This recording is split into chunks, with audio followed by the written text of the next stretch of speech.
আজকে যে তোমাদের ক্লাসটা নেবো সেটা হচ্ছে ইলেকট্রিক্যাল ইনস্ট্রুমেন্টের উপর। ইলেকট্রিক্যাল মেজারিং ইনস্ট্রুমেন্ট, অনেক রকম মেজারিং ইনস্ট্রুমেন্ট আছে। দেখো ইলেকট্রিক্যাল মেজারিং ইনস্ট্রুমেন্ট, এই হচ্ছে চ্যাপ্টারের নাম, ইলেকট্রিক্যাল মেজারিং ইনস্ট্রুমেন্ট। ইনস্ট্রুমেন্টগুলো লক্ষ্য করো, কী কী ইলেকট্রিক্যাল মেজারিং ইনস্ট্রুমেন্ট আছে তোমাদের, কী কী মেজারিং ইনস্ট্রুমেন্ট আছে। মোটামুটি এখানে প্রায় অনেকগুলো ইনস্ট্রুমেন্টই আছে। এই ইনস্ট্রুমেন্টগুলো একবার ছবিগুলো ভালো করে দেখে নাও কোনটাই কী বলে। এখন ইলেকট্রিক্যাল ইনস্ট্রুমেন্টকে বেসিক্যালি হচ্ছে ইলেকট্রিক্যাল ইনস্ট্রুমেন্ট, মেজারিং ইনস্ট্রুমেন্ট যত রয়েছে, যত ইলেকট্রিক্যাল মেজারিং ইনস্ট্রুমেন্ট রয়েছে তাকে আমরা তিনটে ক্যাটাগরিতে ভাগ করতে পারি। একটা মেজারিং ইনস্ট্রুমেন্ট হচ্ছে, প্রথমেই আমরা ইলেকট্রিক্যাল ইনস্ট্রুমেন্ট যত পড়বো তার মধ্যে দুরকম, একটা প্রাইমারি মেজারিং ইনস্ট্রুমেন্ট আর একটা হলো secondary measuring instrument. Primary measuring instrument যেটা, সেটা হচ্ছে একটাই মেজারিং ইনস্ট্রুমেন্ট, যেটা হচ্ছে tangent galvanometer. Tangent galvanometer, galvanometer tangent আকারে, ট্যানজেন্ট গ্যালভানোমিটার। এটা স্মল অ্যামাউন্ট অফ কারেন্ট এবং small amount of voltage measure করে। স্মল অ্যামাউন্ট অফ কারেন্ট এবং স্মল অ্যামাউন্ট অফ ভোল্টেজ কিন্তু মেজার করে। অল্প পরিমাণ কারেন্ট, অল্প পরিমাণ ভোল্টেজ, এবং এটা ইউজ হয় হচ্ছে অনলি ল্যাবে ইউজ হয়। এটা প্র্যাকটিক্যালি কিন্তু ইউজ নেই। এটাকে আমরা প্রাইমারি মেজার ইনস্ট্রুমেন্ট বলছি।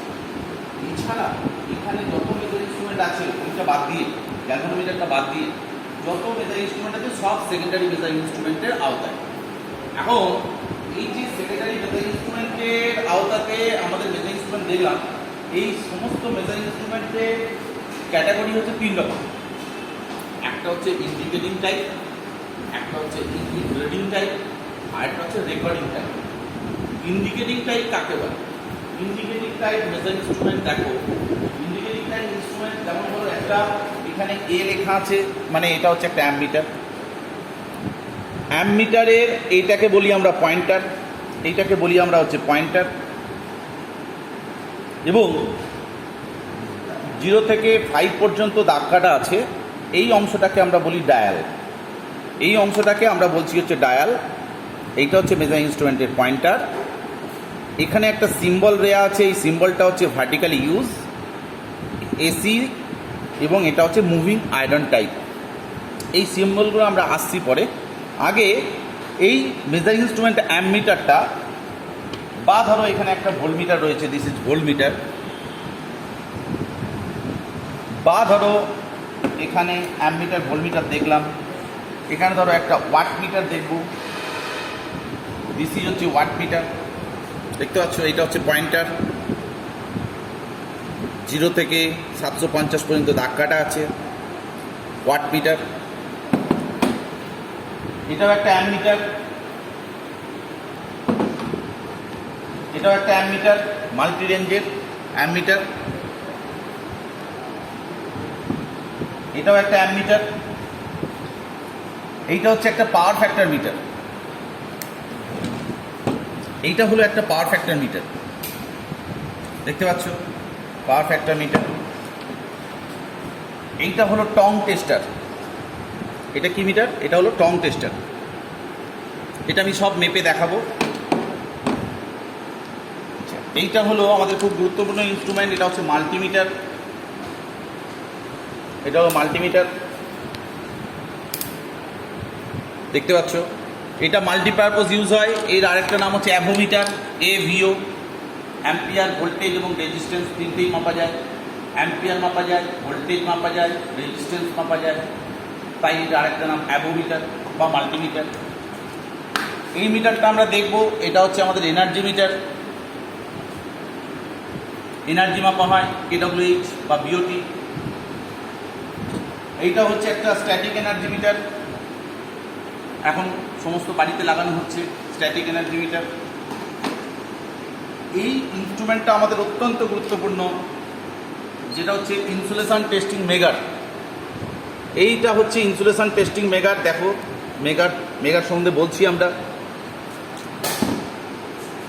এটাও একটা ইনসুলেশন টেস্টিং মেগার, এটার সম্বন্ধে আমরা বলছি। এইটা হচ্ছে tachometer. Tachometer digital. Tachometer speed মাপা হয়, আরপিএম মাপা হয় টেকোমিটার। এটাও একটা টেকোমিটার, স্পিড মাপা হয়, টাচেবল, অ্যানালগ। এটাও স্পিড মাপা হয়, টাচেবল। তো এখানে এটা একটা frequency meter, reed type frequency meter, frequency মাপা হয়, এটার সাহায্যে আমরা ফ্রিকোয়েন্সি মাপতে পারি। আচ্ছা, তাহলে আমরা সমস্ত টেবিলের উপরে আমরা যত রকম মোটামুটি ইলেকট্রিক্যাল ইনস্ট্রুমেন্ট নিয়ে কাজ করি তার বেশিরভাগ অংশটাই আমাদের কিন্তু এখানে দেখানো হয়েছে। এখন আমরা চ্যাপ্টারটা এবার শুরু করি। ইলেকট্রিক্যাল মেজারিং ইনস্ট্রুমেন্ট যত আছে তাদেরকে আমরা দুটো ক্যাটাগরিতে ভাগ করি। একটা হচ্ছে প্রাইমারি মেজারিং ইনস্ট্রুমেন্ট আর একটা হলো secondary measuring instrument. Primary measuring instrument যেটা প্রাথমিক, সেটা হচ্ছে ট্যানজেন্ট গ্যালভানোমিটার, দিস ইজ একটা। বাকি এই মিটারটা ছাড়া যত মিটার এই টেবিলের উপরে আছে সব হচ্ছে সেকেন্ডারি মেজারিং ইনস্ট্রুমেন্ট। বুঝতে পারলাম? Secondary measuring instrument. এরপরে শোনো, আমরা এই যে যতগুলো মেজারিং ইনস্ট্রুমেন্ট রয়েছে এই প্রত্যেকটা মেজারিং ইনস্ট্রুমেন্টকেও আবার কিন্তু তিনটে ক্যাটাগরিতে ভাগ করি। একটা হচ্ছে indicating instrument, recording instrument, integrating instrument. Indicating instrument কাকে বলে? ইন্ডিকেটিং ইনস্ট্রুমেন্ট কাকে বলে সেটা বুঝতে গেলে আমাদের জানতে হবে, যেমন ধরো এই হচ্ছে একটা অ্যামমিটার। এই অ্যামমিটারের এটা হচ্ছে পয়েন্টার। অ্যামমিটারকে লাইনের সাথে যেই আমরা লাগাবো, অ্যামমিটার সম্বন্ধে ডিটেলস আমরা বলবো। অ্যামমিটারকে যখনই আমরা লাইনের সাথে লাগাবো, লাগালেই দেখতে পাবো এর পয়েন্টারটা 0 থেকে উপরের দিকে উঠবে।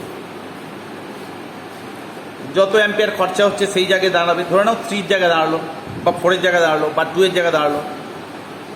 যেই আমি লাইনটা অফ করে দেবো, সঙ্গে সঙ্গে আগের মুহূর্তে কত অ্যাম্পিয়ার কারেন্ট কনজামশন হচ্ছিল তা কিন্তু কোনো কিছু বুঝতে পারবো না। বুঝতে পারলাম? তাহলে কি হলো, এই মিটারটার সাহায্যে এর পয়েন্টারটা যতক্ষণ কারেন্ট দেওয়া লাইনের সাথে যোগ করা থাকবে ততক্ষণ রিডিং দেবে। সেই সময় তুমি যদি দেখো তাহলে বুঝতে পারবে কত অ্যাম্পিয়ার কারেন্ট খরচা হচ্ছে। যেই তুমি সুইচ অফ করে দেবে সঙ্গে সঙ্গে কিন্তু পয়েন্টার আবার 0 পজিশনে চলে আসবে। তাহলে পয়েন্টার 0 পজিশনে চলে এলে তোমাকে যদি জিজ্ঞেস করে আগের মুহূর্তে কত অ্যাম্পিয়ার কারেন্ট যাচ্ছে, খরচা হচ্ছিল, তা কিন্তু তুমি বলতে পারবে না। অর্থাৎ যে মেজারিং ইনস্ট্রুমেন্ট কেবলমাত্র ইন্ডিকেট করে দেখায়, সেই মেজারিং ইনস্ট্রুমেন্টটাকে আমরা বলি ইন্ডিকেটিং ইনস্ট্রুমেন্ট। অনলি ইন্ডিকেট করে। নেক্সট মেজারিং ইনস্ট্রুমেন্টে আমরা চলে আসছি, যে ইনস্ট্রুমেন্ট ইন্ডিকেটও করে কাম রেকর্ডও করে। দুটো জিনিসই করে, ইন্ডিকেট করে কাম রেকর্ড করে। তোমার বাড়িতে আছে মিটার, এই মিটারটা দেখো এনার্জি মিটার। এনার্জি মিটার আছে।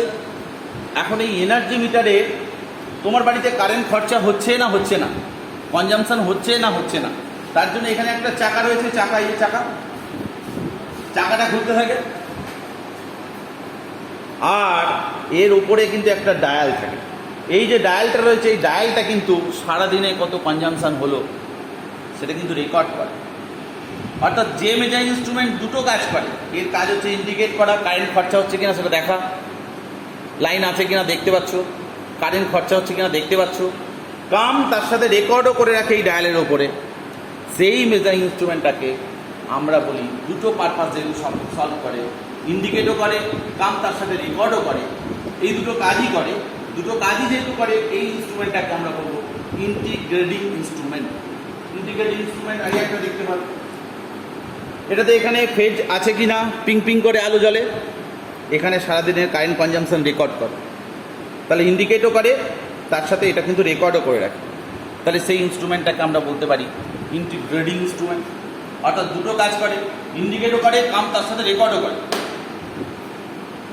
এবার এমন কোনো ইনস্ট্রুমেন্ট আমার এখানে নাই যে ইনস্ট্রুমেন্টটা আমি দেখাতে পারবো তোমাদের, যেটা হচ্ছে only recording instrument, only record করে রাখে। সিসমোগ্রাফ, তুমি যে হার্টের ইসিজি করো, হার্টের ইসিজি বা ইউজি করা যায়, দেখবে একটা গ্রাফ পেপার, তার উপরে একটা পেন ফিট করা। গ্রাফ পেপারের উপরে পেন দিয়ে ইন্ডিকেট করে যে এই মুহূর্তে আমার হার্টের অবস্থা কেমন, হার্টবিট কেমন। সেই ইনস্ট্রুমেন্টটাকে আমরা বলছি রেকর্ডিং ইনস্ট্রুমেন্ট। অনলি রেকর্ড করবে যে ইনস্ট্রুমেন্ট, দেখাবে না, অনলি রেকর্ড করে রাখবে। মেজারিং ইনস্ট্রুমেন্টের মধ্যে একটা গ্রাফ এবং একটা পেন থাকে, গ্রাফ পেপার থাকে, একটা পেন থাকে। সেই ইনস্ট্রুমেন্টটাকে আমরা বলে থাকি রেকর্ডিং ইনস্ট্রুমেন্ট। তাহলে এই যে মেজারিং ইনস্ট্রুমেন্ট আমরা করলাম, এই মেজারিং ইনস্ট্রুমেন্টে সমস্ত মেজারিং ইনস্ট্রুমেন্টে 3 রকমের কিন্তু ফোর্স কাজ করে। এই যতগুলো মেজারিং ইনস্ট্রুমেন্ট করলাম, প্রত্যেকটা মেজারিং ইনস্ট্রুমেন্টে 3 রকমের ফোর্স কাজ করে। কি ফোর্স না, হচ্ছে ফার্স্ট ফোর্স হচ্ছে ডিফ্লেক্টিং ফোর্স। ডিফ্লেক্টিং ফোর্স কাকে বলে সেটা আমরা এখানে বুঝি। ধরে নাও ডিফ্লেক্টিং ফোর্স, এই ভোল্টমিটারটাকে লাইনের সাথে যোগ করা হলো। ভোল্টমিটার লাইনের সাথে প্যারালালে কানেক্ট হয়। আমি প্রত্যেকটা মিটার সম্বন্ধে পার্ট করে আসছি। তো এই ভোল্টমিটার লাইনের সাথে প্যারালালে কানেক্ট হয়। যেই লাইনের সাথে যোগ করলাম সঙ্গে সঙ্গে লাইনে ভোল্টেজ কত আছে সে শো করে। আমাদের সিঙ্গেল ফেজে ভোল্টেজ ধরো 230 ভোল্ট। তুমি যদি বিটুইন ফেজের মধ্যে লাগাও, দুটো ফেজের মধ্যে লাগাও, 415 ভোল্ট শো করবে। অর্থাৎ যখনই একে লাইনের সাথে লাগাচ্ছি এর যে পয়েন্টার, এই যে কাঁটাটা রয়েছে পয়েন্টারটা 0 থেকে ওপর দিকে উঠছে। এই যে ধর্মের বলে মেজারিং ইনস্ট্রুমেন্টের পয়েন্টারটা 0 থেকে ওপর দিকে উঠছে, এই ফোর্সটাকে আমরা বলছি ডিফ্লেক্টিং ফোর্স। যে ধর্মের বসে মেজারিং ইনস্ট্রুমেন্টের পয়েন্টারটা 0 থেকে ওপর দিকে উঠছে সেই ফোর্সটাকে আমরা বলছি ডিফ্লেক্টিং ফোর্স। ডিফ্লেক্টিং ফোর্স 0 থেকে ওপর দিকে ওঠার জন্য কাজ করছে, কিন্তু প্রপার যে ঘরে দাঁড় করানোর কথা ডায়ালের মধ্যে, এই যে ডায়ালের মধ্যে, এটা তো ডায়ালের মধ্যে যে ঘরে দাঁড় করানোর কথা, ধরে নাও 400 ঘরে দাঁড় করানো, এখানে 500 পর্যন্ত দাঁড় করা আছে, তাহলে 400 পর্যন্ত দাঁড় করাবে কি? 400 পর্যন্ত দাঁড় করাতে গেলে মেজারিং ইনস্ট্রুমেন্টের ডিফ্লেক্টিং ফোর্সের অপোজিটে একটা বল ক্রিয়া করে, উল্টো দিক থেকে একটা ফোর্স ক্রিয়া করে। সেই ফোর্সটাকে আমরা বলি হচ্ছে কন্ট্রোলিং ফোর্স। ডিফ্লেক্টিং ফোর্সের অপোজিটে যে ফোর্স ক্রিয়া করে সেই ফোর্সটাকে আমরা বলছি হচ্ছে কন্ট্রোলিং ফোর্স। তার কাজ হচ্ছে অপোজিট, ডিফ্লেক্টিং ফোর্স যেদিকে কাজ করে তার থেকে অপোজিট দিক থেকে মেজারিং ইনস্ট্রুমেন্টের মধ্যে একটা ফোর্স কাজ করে, সেটাকে আমরা বলি কন্ট্রোলিং ফোর্স। হয়ে গেল। থার্ড ফোর্স কাজ করে যেটা হচ্ছে ড্যাম্পিং ফোর্স। ড্যাম্প ফোর্স কি জিনিস? মেজারিং ইনস্ট্রুমেন্টের ড্যাম্প ফোর্স হচ্ছে ডিফ্লেক্টিং গেল, কন্ট্রোলিং হলো। এবার ধরো এদিক থেকে যে ফোর্স কাজ করছে তার থেকে উল্টো দিক থেকে একটা বল কাজ করে 400 ঘরে পয়েন্টারটাকে নিয়ে এসে ধাক্কা দিয়ে দেওয়ার ফলে পয়েন্টারটা কিন্তু এরকম কাঁপবে। এবার একটা মেজারিং ইনস্ট্রুমেন্টে তুমি রিডিং নিতে গেছো, যতক্ষণ কাঁপা থামবে তারপরে তুমি রিডিং দেবে তা তো হতে পারে না। তার জন্য পয়েন্টারটাকে খুব দ্রুত জায়গায় দাঁড় করে দেওয়ার কাজ করে যে ফোর্স, সেই ফোর্সটাকে আমরা বলি ড্যাম্পিং ফোর্স। ড্যাম্প ফোর্সের কাজ হচ্ছে পয়েন্টারটাকে খুব দ্রুত জায়গায় দাঁড় করে দেওয়া। মেজারিং ইনস্ট্রুমেন্টের ড্যাম্পিং ফোর্স হচ্ছে 3 রকম উপায়ে তৈরি হয়। একটা হচ্ছে এর যে ভেতরটা যদি খোলা যায় তাহলে এয়ার ফ্রিকশন ড্যাম্পিং করা যায়, এয়ারের ফ্রিকশনের প্রভাবে ড্যাম্প হয়। ভিতরে তেল রাখতে পারি, তেল রেখে তেলের fluid friction, air friction, fluid friction গেল। আর একটা হচ্ছে এডি কারেন্ট ড্যাম্পিং, আবর্ত প্রবাহজনিত কারেন্টের প্রভাবে ড্যাম্প ফোর্স তৈরি হয়। তাহলে মেজারিং ইনস্ট্রুমেন্টের 3 রকমের ফোর্স আমাদের কাজ করে, একটা হলো ডিফ্লেক্টিং ফোর্স, কন্ট্রোলিং ফোর্স আর ড্যাম্পিং ফোর্স। ড্যাম্পিং ফোর্স হচ্ছে 3 রকম উপায় তৈরি হয়, একটা হচ্ছে air friction damping, eddy current damping, fluid friction damping. হয়ে গেল। এরপরে আমরা আসছি হচ্ছে প্রত্যেকটা মেজারিং ইনস্ট্রুমেন্টকে আমরা আবার ডিভিশন করে দিচ্ছি। যেমন ধরো একটা অ্যামমিটার, যেমন ধরো আজকে একটা অ্যামমিটার সম্বন্ধে বলছি। অ্যামমিটার, এই অ্যামমিটারটা যখন আমি পড়তে এসেছি, এই অ্যামমিটারটা পড়তে এসে অ্যামমিটারটার সম্বন্ধে কী জানো? অ্যামমিটারের ভেতরে কী আছে, কীভাবে তার কানেকশান করতে হয়। Ammeter secondary instrument. অ্যামমিটারের ভিতরটা যদি খোলা যায় তাহলে আমরা দেখতে পারি অ্যামমিটারের ভিতরে যে কয়েল করা আছে সেই কয়েলটা হচ্ছে সিসি কয়েল। অ্যামমিটারের মধ্যে একটা কয়েল আছে, যে কয়েলটা হচ্ছে সিসি কয়েল, যেটাকে আমরা বলি কারেন্ট কয়েল। সেই কারেন্ট কয়েলের তারটা হচ্ছে খুব মোটা তার এবং অল্প সংখ্যক পা। খুব মোটা তার এবং অল্প সংখ্যক পা, সেই মিটারটা এই অ্যামমিটারের মধ্যে আছে। অ্যামমিটারটা যদি আমি ছবি এঁকে তোমাদের দেখাই, এই ধরো একটা অ্যামমিটার, এই ধরো একটা অ্যামমিটার। অ্যামমিটারের মধ্যে যদি একটা কয়েল থাকে, এই কয়েলটাকে আমরা বলছি সিসি কয়েল, যেটাকে আমরা বলছি কারেন্ট কয়েল। আর এইখানে একটা লোড লাগিয়ে দেবো। লোড, ধরে নাও একটা বাল্ব লাগালাম, লোড লাগালাম, এখানে আমরা ফেজ দিলাম, এখানে আমরা নিউট্রাল দিলাম। এই তারটা হচ্ছে খুব মোটা তার এবং অল্প সংখ্যক পা, তাই অ্যামমিটার এর কয়েলের ভেতরে রেজিস্ট্যান্স কিন্তু ভেরি লো, অ্যামিটারের কয়েলের রেজিস্ট্যান্স যেহেতু ভেরি লো, এই কয়েলের রেজিস্ট্যান্স, তাই অ্যামিটারকে লাইনের সাথে কিসে লাগিয়েছি? সিরিজে লাগিয়েছি। তাহলে অ্যামিটারকে লাইনের সাথে আমরা কিসে লাগিয়েছি? সিরিজে লাগিয়েছি। অ্যামিটারকে যদি তোমার মনে হয় যে আমি প্যারালালে লাগাবো, তোমার ইচ্ছা হলো যে অ্যামিটারকে আমি প্যারালালে লাগাবো, সিরিজে লাগাতে বলেছি যেহেতু লো রেজিস্ট্যান্স। এবার অ্যামিটারকে তোমার ইচ্ছা হলো, তুমি মনে করলে যে তুমি অ্যামিটারকে এরকম প্যারালালে লাগাবে। ভালো করে বুঝে নাও, এই ধরো এরকম একটা অ্যামিটারকে তুমি প্যারালালে লাগাবে মনে হলো, তোমার মনে হলো যে অ্যামিটারকে সিরিজে লাগাতে বলে যে আমি প্যারালালে লাগিয়ে দেখি, এরকম লাগিয়ে দেখি, তাহলে কী হবে? অ্যামিটারকে যদি কোনো কারণে এরকম প্যারালালে লাগাও, তাহলে অ্যামিটার লো রেজিস্ট্যান্স হওয়ার কারণে ফেজ আর নিউট্রাল দুটোকে কিন্তু বার্নড আউট করে দেবে, অ্যামিটারটা পুরো পুড়ে যাবে। তাহলে অ্যামিটারকে যদি আমরা সিরিজে না লাগিয়ে যদি আমরা প্যারালালে লাগাই, তাহলে অ্যামিটার পুড়ে যাবে। কেন পুড়ে যাবে? না, অ্যামিটারের রেজিস্ট্যান্স যেহেতু ভেরি লো, তাই ফেজ আর নিউট্রালকে শর্ট সার্কিট করে দেবে, বা প্লাস মাইনাসকে শর্ট সার্কিট করে দেবে, শর্ট সার্কিট করে দিয়ে অ্যামিটারটাকে পুড়িয়ে দেবে। হয়ে গেল। অ্যামিটারকে লাইনের সাথে সবসময় সিরিজে লাগাতে হবে। অ্যামিটারকে ভেতরে সিসি কয়েল থেকে রেজিস্ট্যান্স লো, অ্যামিটারকে যদি আমরা প্যারালালে কানেকশন করি তাহলে অ্যামিটার বার্ন আউট হবে। হয়ে গেল। এরপরে আসছে হচ্ছে আমরা ভোল্টমিটার। অ্যামিটারটা আমরা বুঝলাম, এবার ধরো হচ্ছে একটা ভোল্টমিটার সম্বন্ধে আমরা বুঝবো। ভোল্টমিটার সম্বন্ধে বুঝবো। ভোল্টমিটারটা কী বুঝবো? ভোল্টমিটারের একটা ছবি আঁকা যাক। ভোল্টমিটারে কী ছবি আঁকবো? না হচ্ছে ধরো এই হচ্ছে একটা ভোল্টমিটার, ধরে নাও এই হচ্ছে একটা ভোল্টমিটার, ভি লেখা আছে। ভোল্টমিটারের মধ্যে যে কয়েলটা থাকে সেই কয়েলটা হচ্ছে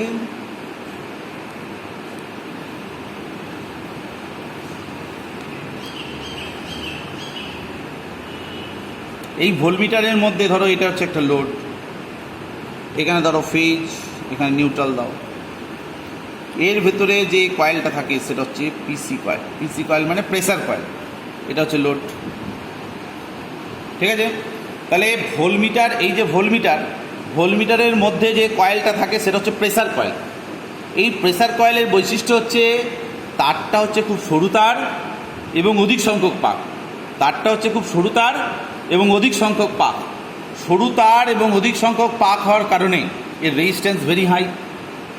তাহলে ভোল্টমিটারের রেজিস্ট্যান্স ভেরি হাই, সরু তার, অধিক সংখ্যক পাক, সেই কারণে ভোল্টমিটার রেজিস্ট্যান্স ভেরি হাই। তাই ভোল্টমিটারকে আমরা সবসময় লাইনের সাথে লাগাবো হচ্ছে প্যারালালে।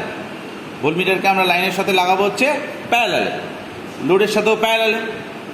আর একটা কথা অ্যামিটার থেকে বলা হয়নি, অ্যামিটার লোড যতক্ষণ লাগাচ্ছ, লোড যতক্ষণ কানেক্ট না হচ্ছে ততক্ষণ কিন্তু অ্যামিটার রিডিং দেবে না।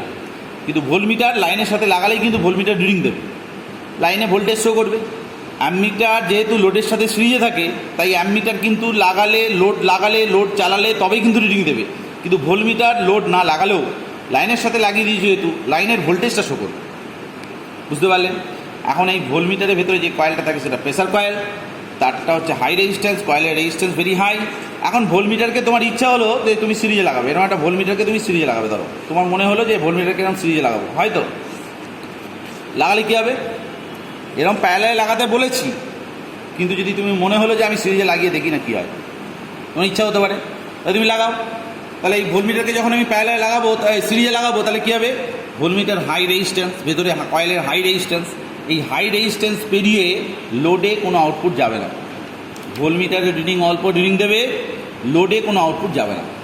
ভোল্টমিটার রিডিং কিন্তু দেবে, কিন্তু অল্প রিডিং দেবে, কিন্তু লোডে কোনো আউটপুট, লোড কিন্তু আউটপুটের লোড জ্বলবে না, ভোল্টমিটার পুড়ে যাবে না। কিন্তু অ্যামিটার যেমন প্যারালালে লাগালে পুড়ে যাবে, বার্নড আউট হয়ে যাবে, ভোল্টমিটার কিন্তু সিরিজে লাগালে ভোল্টমিটারে কিন্তু কোনো আউটপুট লোডে যাবে না এবং ভোল্টমিটার রিডিংটা কিন্তু লো হবে।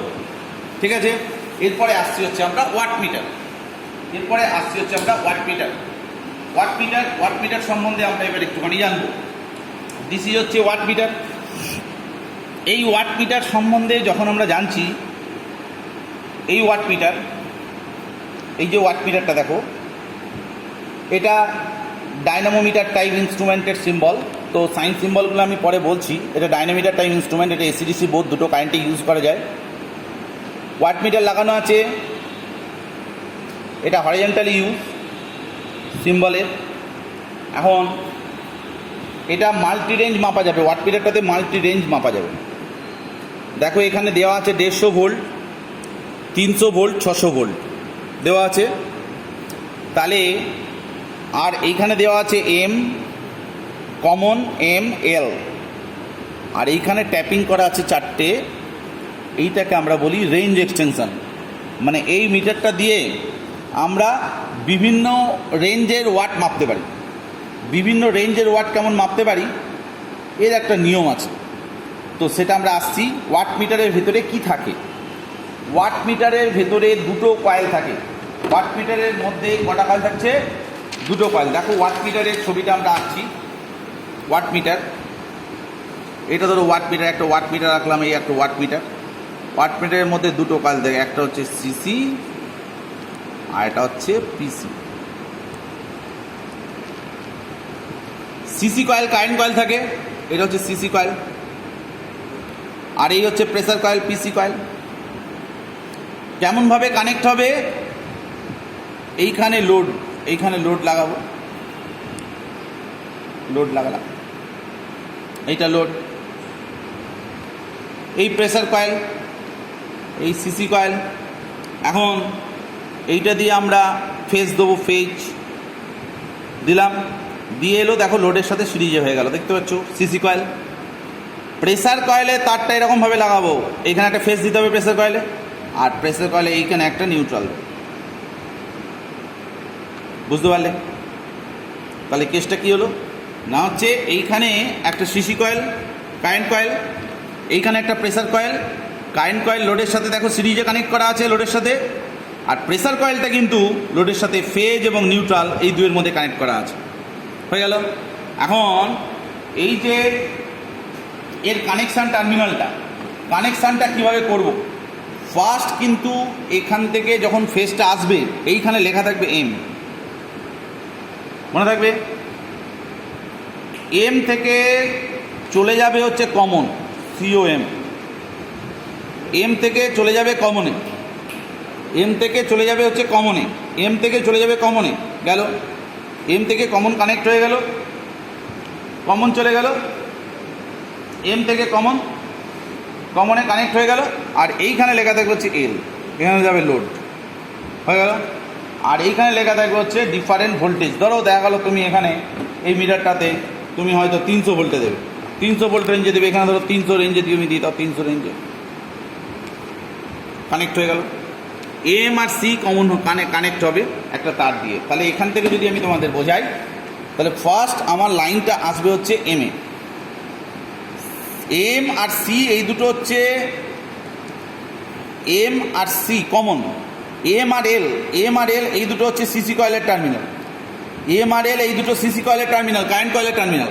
এম আর এল থেকে সবসময় মনে রাখবে হচ্ছে লোডে যাবে, এম এ লাইনটা কিন্তু ঢুকবে। এই এম থেকে সি একটা তার কিন্তু এখানে কানেক্ট হবে, এম থেকে সি এখানে একটা তার কানেক্ট হবে, কমন কানেক্ট হলো। কানেক্ট হওয়া মানে কি হলো? প্রেসার কয়েলের একটা টার্মিনাল লাইন পেলো। আর এইখানে যে 3টে ট্যাপিং করা আছে, যে ভোল্টেজ তুমি দেবে, ধরো 600 ভোল্ট দিলে 600 ভোল্টে লাগাতে পারো, 300 ভোল্ট দিলে 300 ভোল্টে লাগাতে পারো, 150 ভোল্ট দিলে 150 ভোল্টে লাগাবে।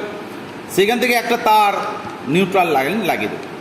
তাহলে কী হলো? ফার্স্ট হচ্ছে লাইনটা এলো, এলে ঢুকলো, এল থেকে ফার্স্টে ঢুকলো হচ্ছে এখানে এম থেকে একটা সিতে শর্ট হলো, প্রেসার কয়েলে লাইন পেলো, এল থেকে চলে গেল হচ্ছে লোডে, এবারে এখানে দেখো টার্মিনাল দেওয়া আছে B1 B2 E2 E1 এরম দেওয়া আছে। B1 B2 যদি এইভাবে কানেক্ট করা থাকে তাহলে 10 অ্যাম্পিয়ার রেঞ্জে সেট করা আছে। যদি এইভাবে কানেক্ট করা থাকে তাহলে এইভাবে কানেক্ট করা থাকলে হচ্ছে 5 অ্যাম্পিয়ার রেঞ্জে হবে। অর্থাৎ E1 B2 যদি কানেক্ট করা থাকে, B1 E2 যদি কানেক্ট করা থাকে তাহলে 5 অ্যাম্পিয়ার, এইভাবে কানেক্ট করা থাকলে হচ্ছে 10 অ্যাম্পিয়ার। এখানে মাল্টিমিটার মানে ওয়াটমিটারের একটা রেঞ্জ এক্সটেনশন কিন্তু করা আছে। দেখো এখানে 5 অ্যাম্পিয়ার রেঞ্জ, 10 অ্যাম্পিয়ার রেঞ্জ করা আছে। 5 অ্যাম্পিয়ার রেঞ্জের কানেকশান কার সাথে কার কানেকশান করতে হবে সেটা লেখা আছে। 150 ভোল্টে দিলে কত হবে? মাল্টি রেঞ্জ করা আছে, 150 ভোল্টে 1, 300 ভোল্টে হলে 2, এটাকে বলা হচ্ছে মাল্টিপ্লাইং ফ্যাক্টর। আর এইখানে যে কানেক্টটা করা আছে দেখো, B1 এর সাথে E2 কানেকশান করলাম, B1 এর সাথে B2 কানেকশান করলাম, লোডটা কানেকশানটা কিন্তু পরিষ্কার দেওয়া আছে, এবং কোনটা কোন রেঞ্জে কত ভোল্টে ইউজ হবে সেটা কিন্তু পরিষ্কার আমরা ওয়াট মিটার থেকে এই কানেকশান থেকে জানতে পারবো।